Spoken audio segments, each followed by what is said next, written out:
Mike, when did you start to notice that opposing teams were running their sub packages almost as much as a base package defensively? I don't know what you're referring to. When did teams start running nickel almost as a primary defense? Kind of depends who they play. I mean, they've done it for a while. They've done it, for probably 20 years, 15 or 20 years, but there's more of it now because there's more reason to run nickel now because more people are throwing it, and even those that don't throw it as much are spreading it out, so there's more space out there. What percentage of the Pac-12 teams do you think run it kind of like Coach Grinch does? It's hard to say. I don't know. But the linebackers are getting smaller and DBs are playing more. Leach had a few nice runs today. What did you see out of him? Pretty good. He's had a pretty good camp. He tries to stretch it too much. When he punches it in there, that's what he does best, rather than stretch it. But he's gotten, he's a big physical guy. He's gotten bigger in the off season, and he's in the best shape he's ever been since he's been here. Probably the best shape of his life. With smaller linebackers and more of those sub packages, have you tried to have a bigger running back like that?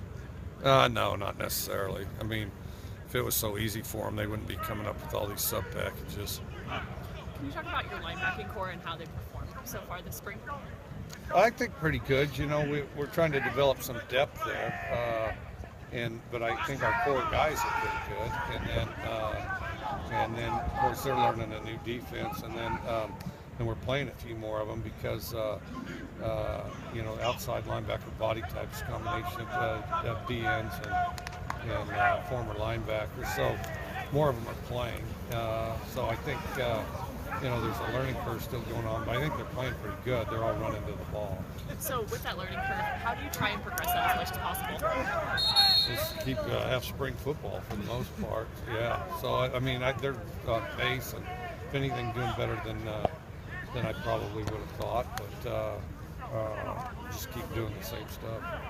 With the offensive line coming back with as much experience as they have so far, what's kind of the main thing you're looking for them to improve on in the spring?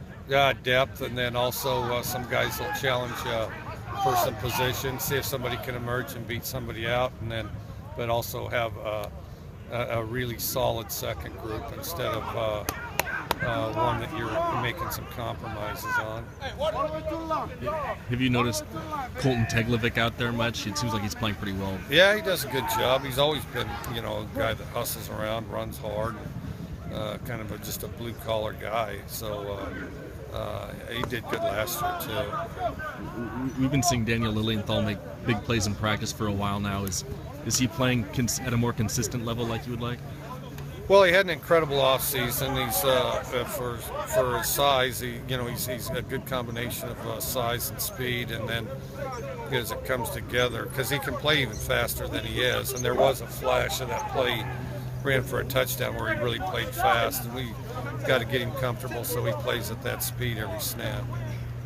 And then he's a big body anyway, and he's unusually strong for his size.